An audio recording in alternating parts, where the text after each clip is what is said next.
next presentation that we have up is from Mark Kosters. He's the Chief Technology Officer of the American Registry for Internet Numbers, also known as ARIN, responsible for all engineering initiatives within the organization and leading both development and operations for the past 17 years. It's a pleasure to welcome Mark back to the stage. I think he's presented approximately 84 times by this point. And he's extremely knowledgeable about what he does and a really nice person to boot. So take it away, Mark. Thank you, Adair. So is this thing working? All right, good. So yeah, so it's been a while since I've been up here, and thank you for actually joining today. Today I'm going to ask for a little bit of audience participation. So I hope you don't mind. So first one, who here doesn't know about RPKI? It's okay. Oh, all right, very good. We have a couple that don't know about RPKI. All right, so what I like to do is, this talk is not really a technical talk per se, but it's really sort of a talk that actually describes how we do security methods to safely secure the trust anchor for RPKI, especially when it comes to ARIN. So let's go ahead and get started. So here we have the ecosystem. You have repositories and you have validators. Validators fetch repositories, one of 5, maybe more, from each regional registry and pull it down and actually use it to actually validate routes. So to validate these routes, though, the validators need to have a bootstrap. And this is a configuration item that's on each validator. And that bootstrap information is called a trust anchor and is configured on each trust anchor. And it's something that has to be manually taken care of, or there may be some automation involved, but this, for the most part, is a manual step. So what we're going to do is I'm going to give a brief tutorial on RPKI's certificates, ARIN's structure for how we issue resources, why this trust anchor and its handling is important, and designing and exercising the signing process. So after this is done, you're going to know how we safeguard this trust anchor. Okay, brief tutorial. So you have these regional registry at the top, AFRINIC, RIPE-NCC, APNIC, ARIN, and LACNIC. And you have these resources given from ARIN to an ISP, which may in turn give it to another ISP, so on down the line. There's certificates that match those allocations. And that is essentially one of the things that RPKI does. And here you have a certificate that's signed by ARIN and has these resources and is given to an ISP, which is in turn given to another ISP. And there's this sort of navigation that goes on. And this is a little bit different than the certificates that you have on your web browser. Your web browser typically has just one level. Sometimes it may have 2 if you have intermediate certs. But this is a hierarchy that can go down the chain for a while. You could be an infinite, actually, if you wanted to. It wouldn't make the validators very happy, but you can certainly do that. So you can see that there's a hierarchy here that's followed and is used in navigation, which is used for validation by the validators.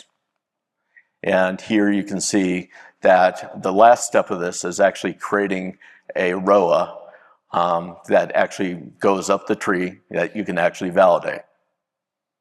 So let's go ahead and talk about ARIN's structure for these resources. You have 3 configuration items here. The offline trust anchor, which I'm going to describe a little bit later, which signs over online, operational certificate, which signs over the organization certificate that each of you have that participates in RPKI. So this offline trust anchor It's solely responsible for signing the online operational certificate. That's it. That's its job. That the servers that actually house this information and sign over their certificate is actually not on the network. Never has been on the network. Will not be on the network. And the keys are safely secured by a HSM. The online operational certificate signs over the organizational certificates and has to be online. And these servers are on the network and their keys are protected by HSMs. And then finally, you have the organizational certificate, which is responsible for signing ROAs and soon ASPA objects or delegated certificates for those who play in the delegated realm. And those servers are on the network and the keys are protected by online HSMs, particularly in the ARIN region. Yep. So here you have the offline trust anchor details. Again, it's sole responsibility. It's a signed online operational certificate. So you have the offline, online, and the organizational certificate. They're not on the network, as I said before. Keys are protected by HSMs.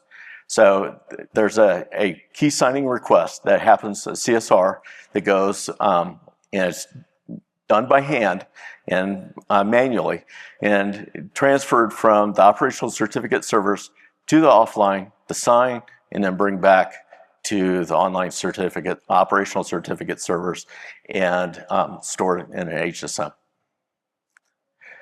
So these keys are protected by one, not being on a network. I think I've mentioned that 4 times now. It's located at 2 sites because we need to have redundancy. It requires physical access by a third person, an operations person, with multi-factor authentication to access the cage. We log all access entry.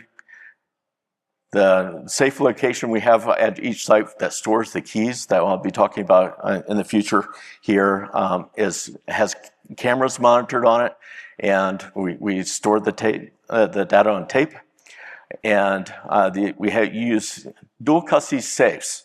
So you have to have 2 people that are not operational people that will open these safe to get the key material that's required for doing the CSR. So the online certificate is responsible for signing over the organizational certificates. These servers are on the network. The keys are protected by the HSMs, and we have them at each of our facilities, provisioning facilities, of which we have 2, and they're on all the time. So the organization certificate is also called a resource certificate, and actually that's what I usually use as a term. But I'm trying to be consistent with the other regional registries on the terminology that they use, and so they use organizational certificate, for example, whereas in my RPKI brain I use a resource certificate. So this resource certificate signs over ROAs, signs over ASPAs, signs manifests, certificate CRLs, and delegated certificates. And there's 2 nodes, hosted and delegated. And many of you run hosted. A majority of y'all run hosted, where we manage all this process for you. A few of you actually do delegated, which is great. So you can do that as well. So why is this trust anchor important? So RPKI is the system that's based on trust. If we don't do our job and not trustworthy, these certificates, this RPKI system is essentially worthless. The trust is hierarchical. It starts at the top of the tree. We are at the top of the tree with the other regional registries. And as I mentioned at the very beginning of the talk, that these trust anchors are essentially manually configured on these validators that fetch information from a repository, and if those need to be changed out, that's a very expensive operation. So if there's a compromise, hijacks couldn't be done without any consent of the resource holder. Hijacks could be placed outside ARIN's region by using a trust anchor from another regional registry. and a whole bunch of other things that could come up that could be very nefarious. So all of which would destroy the trust in RPKI. And this is something that we don't want to have happen. So we realize that this is a pretty significant event that we have to do. So we decided to follow what others have done. So what we didn't want to do is reinvent the wheel. And there's a similar analogous process that's gone on with ICANN on signing the root in DNS. And it's a very well documented process. You can watch this online if you wanted to. ARIN staff has witnessed one of these key signing ceremonies and said, hey, this is a really good model. We should sort of modify this and make this work with RPKI. And much like ICANN, we store our keying material on HSMs. So the signing ceremony overview is basically the offline operational certificate has a 6-month lifespan. Online also has a 6-month lifespan. And both certificates are signed by the offline operational key. So we have to exercise this every 6 months or so. And the certificate signing request material is transferred by hand from the offline to the online. So what does this require? And this is actually the most important page. So it requires 2 key holders, and these are non-technical people. They're employees of ARIN, but they're not part of engineering. It requires an operations person that gives them access to the cage. And it requires a witness or a master of ceremony. And why we have this is the witness makes sure that everyone's doing what they're supposed to, and the key holders actually hold their keying material in their hand and are called upon when they need to do their actions. So every step of this process is explicitly written down, almost to the point where, okay, I got to take 2 steps forward and 1 step back. Not quite to that level, but each of the commands that the operations person has to do is doing this signing ceremony is actually written down. If there's any deviation on this, we write that down and requires documentation. We actually talk about that later and adjust the documentation if necessary, etc. And we store this documentation as a separate safe at ARIN HQ. So essentially what we have to access the safe is an operations person has a physical access control to the safe in terms of the locality. The key holders have the combination to open the safe. And since it's dual custody, it requires 2 of them to actually do that. And while they're having the keying material, the witness or the master ceremony makes sure that that keying material does not leave the key holder's view. So it's a very, very detailed process that we follow, and this is what we do to make sure that this keying material stays safe. So with that, I'm actually finished with 2 minutes to spare. So I was kind of worried I was going to struggle to get this done in 15 minutes. So any questions? Tony. Hi, Tony Tauber from Comcast.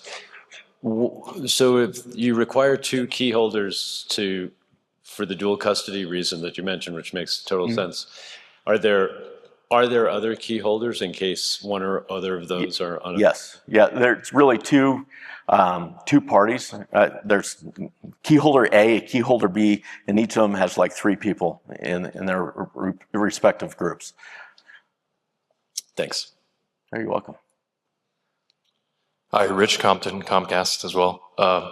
So I saw on there that on one of your slides that are you guys creating ASPA certificates at this time? Like I was under the impression that the RFC wasn't finalized, and so I'm curious about that. Yeah. So that's a really good question. So it's actually available in our OT&E environment. So we actually have it turned on there, so you can actually play with it. Now, what's interesting about what's going on in ITF? So the stuff that we're concerned about is actually pretty solid. So we can go ahead and create the ASPA records with no issue. The issue has been more on dealing with it from the validator perspective, going to the router. on how that is going to work out. And that's work is still being worked on in the IETF, so that's why the ASPA work hasn't been finished. So, but from our perspective, provisioning ASPA records is done. We're just waiting for the other parts to be completed so we can throw the thing in production. Yeah, I think that would be an interesting presentation at NANOG at some point in the future about ASPA, how to create the certificates. Yep. So any other questions? Yep. Yes. We have one from online, Matt Pitak, unaffiliated. How do you verify the physical media being used to copy the data back and forth was clean and did not harbor any Trojans when it arrived? Can you say that one more time?